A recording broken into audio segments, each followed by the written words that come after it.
Hello, everybody. This is Paul from We Love Games. I was giving a quick video for the predictions for episode 4 of Wheel of Time, The Dragon Reborn. I wanted to at least get my thoughts out there since apparently some people have been enjoying my content and I got a few new subscribers, so I figured that I would put out a short video kind of giving my thoughts on what I hope to see in episode 4 of Wheel of Time's Sony and Amazon's Wheel of Time. It should be out tomorrow if they follow the same release schedule around 7 p.m. I doubt it, though. I'm not sure if they're going to do like a global wide release like that again, but if it does happen, that's awesome. So, my initial thoughts. One, I think that we are going to have another cold open, and the cold open is possibly going to be that of the Logain teaser that we got early on before the show dropped. So I think that that is going to be expanded upon. We're going to get to see that nice knife, the dagger, trying to stab him and then stopping it with the power. I think that all that's going to happen, and it's going to culminate in him potentially getting knocked out and then getting captured by the Aes Sedai. So, and then we're going to cut potentially either to one of two things. It's either probably going to cut directly to Perrin and Egwene and learning more about the Way of the Leaf and things about the Tinkers, and or it's going to cut directly to Tom and Matt and Rand potentially getting on Bayle Doman's boat. I'm hoping that that is something that does come to fruition, but seeing as everything seems to be leading to the characters moving towards the White Tower, I don't know if Bayle Doman is going to make an appearance in this book.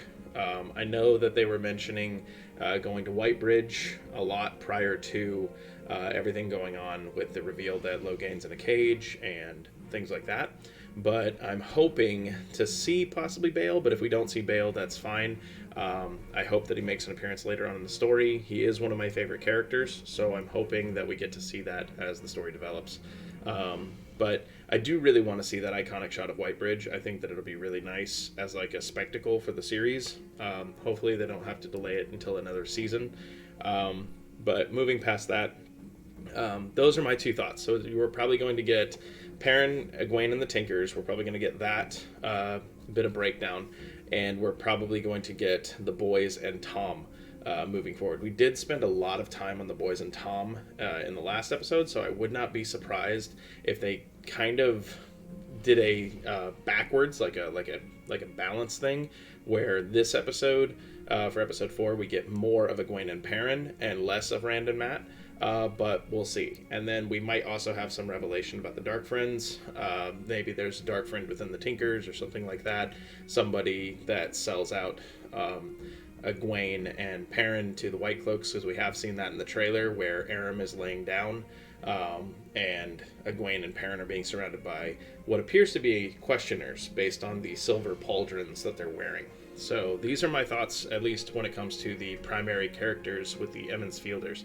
But when it comes to Moiraine, I think that a lot of what we're going to get in this is possibly an interrogation of Logain by Moiraine.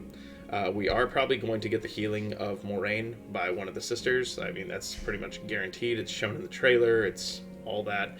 And this might be the first time that Nynaeve witnesses healing. So maybe she sees what good it can do, and maybe that's what turns her to wanting to become an Aes Sedai, potentially. And maybe it starts to... Maybe they're trying to emulate her block as her anger towards the Aes Sedai, as her anger towards everybody regarding the organization of the Aes Sedai, and that's going to be her block, not necessarily that she has blocked herself due to her anger, which is how it's portrayed in the books, and it becomes this long through narrative. Maybe her block is going to be her being too stubborn and unwilling to learn what could potentially build her up. So again, looking at this from strictly a show point of view, not a book point of view, I have read all the books, I love all the books, but if you're going to portray something in media, you have to sometimes shoehorn in information into the readers to get them to appreciate it more. So that's my opinion, is I think that Nynaeve is going to see Moiraine get healed, see that what her medicines could not heal is able to be healed with the one power, and she's going to be angry at herself for not studying this beforehand. I think that that's going to be a very interesting part of the narrative. And I also think that we are going to potentially get the stirrings or the inevitable battle between the Dragonsworn and the Aes Sedai, and we're going to see all those shots from the trailer, because you have to remember that this is going to be the episode that is supposed to be the follow-up. So again, this has to be an episode that is big enough to ensnare people to want to come back the week after, because there's only one, as opposed to this past weekend where we had 3 episodes to tie this over for the entire weekend. 3 hours of content roughly. We're going to probably get 1 hour of content, and we're only going to have that 1 hour, so we have to get either some lore, we have to get a big battle, we have to get a cliffhanger, we have to get more stuff. And this leads me to what I'm really hoping starts to happen throughout the episodes, and I don't know how they're going to do it if they're strapped for time. I think that we are going to start getting the inevitable flashbacks for each of the Emond's Fielders when it comes to everything. So last week, the last episode we got for episode 3 was Nynaeve's flashback to how she escaped the Trollocs. And I'm hoping that we start to get that for every single one of the Emond Fielders. So we get one for Egwene, one for one for Rand, one for Perrin, one for Mat.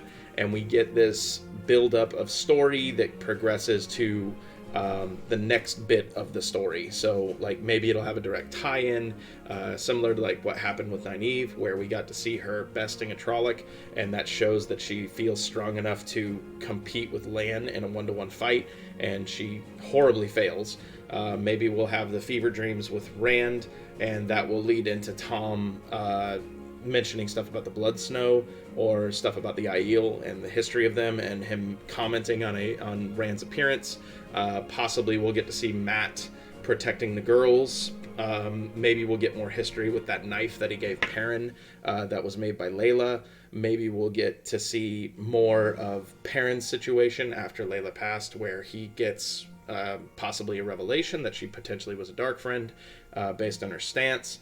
Or he starts to flash into his memories, like, why would I have reached back and tried to strike? All these things can be accomplished through the use of visual storytelling a little bit better than they can be accomplished in written narrative sometimes, because it immediately pulls you in as the reader, or as the viewer. So you're trying to put together pieces, and I like this idea of having a broken narrative early, because it also explains some of the rushed pacing that we get.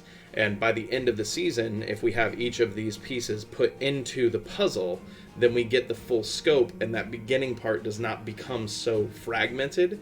I think that would be an extremely beneficial thing for the overall story. But overall, do I think that we're going to encounter like the full scene with the Aes Sedai funeral and all that?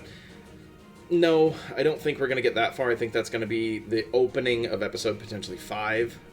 But I don't know the way that they're going to structure it. I don't know how fast it's going to be paced. I'm assuming it's still going to only be a 60-minute episode. I think that that's been confirmed.